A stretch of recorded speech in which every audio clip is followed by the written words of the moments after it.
Good evening. আজকে হচ্ছে পৌষ পার্বণের পরের দিন। তো পৌষ পার্বণে তো আমাদের ওখানে পিঠে পুলি আমরা আমাদের একটা পুজো থাকে সেগুলো করি। অনেক জায়গায় অনেক রকম নিয়ম আছে। তো আজকে আমি মহারাষ্ট্রে কেমন করে পৌষ পার্বণ মানে অ্যাকচুয়ালি পৌষ পার্বণ না, এখানে মকর সংক্রান্তি বলা হয়। তো আজকে তোমাদের সঙ্গে শেয়ার করব যে মকর সংক্রান্তি এখানে কিভাবে সেলিব্রেট করা হয়। আর এখানে তো 3 দিন থেকে সেলিব্রেট করা হচ্ছে। তো আজকে আমরা যাচ্ছি এক জায়গায় হলদি কুমকুমে। তো সেটার জন্যই আমি আজকে ভাবলাম যে আজকে একটা ছোট্ট ব্লগ বানাই মকর সংক্রান্তিতে কী কী আমরা করি। সেই জন্য আমি তো কিছুই করি না, বাড়িতে জাস্ট একটু পুলি বানাই, যাতেই হয়ে যায়। পিঠে তো আমি বানাতেই জানি না।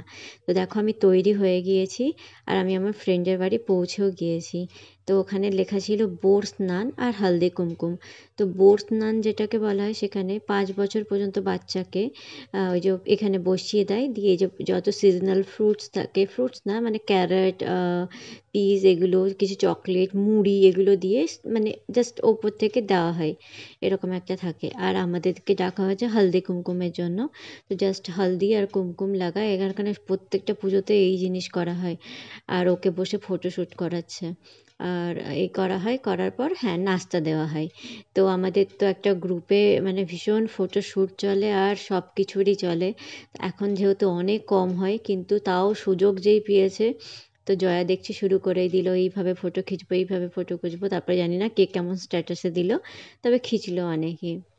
তো ব্রেক মানে একটা স্ন্যাক্স ছিল, সেটা ছিল সামোসা আর জিলেবি। তো তারপরে হলদি কুমকুম দেওয়া হলো সবাইকে, আর একটা করে গিফট দেওয়া হয়, সে যে যেমন দেয় সেটাই দেয়, এটাই থাকে। আর এখানে এই জিনিসটা ঠিক সেদিন থেকে শুরু হলো যেদিনকে এটা বানাচ্ছি, পৌষ সংক্রান্তির পরের দিন। আর তারপর থেকে টোটালি 20 দিন পর্যন্ত এইটা চলতে থাকে। তো যারা যারা ডাকে মানে আমাদেরকে ইনভিটেশন দেয়, আমরা তার বাড়িতে যাই, যে শাড়ি টাড়ি পরে সুন্দর হয়ে সেজে, যেহেতু মানে থাকে না মানে একটা বিয়ে বিয়ে হওয়া মেয়ে যেরকম যায় সেরকম, সেই জন্য অ্যাভয়েড করে সবাই যে একটু চুড়িদার টুড়িদার পরে যাব না, শাড়ি টাড়ি পরে সুন্দর হয়ে যাব। তো দেখো আমাদের প্রায় শেষই হয়ে গেল এই জিনিসটা। তো তোমাদের সঙ্গে একটা ছোট্ট ব্লগ শেয়ার করলাম। তোমাদের যদি ভালো লাগে লাইক করে দিও আর চ্যানেলটা সাবস্ক্রাইব করে নিও।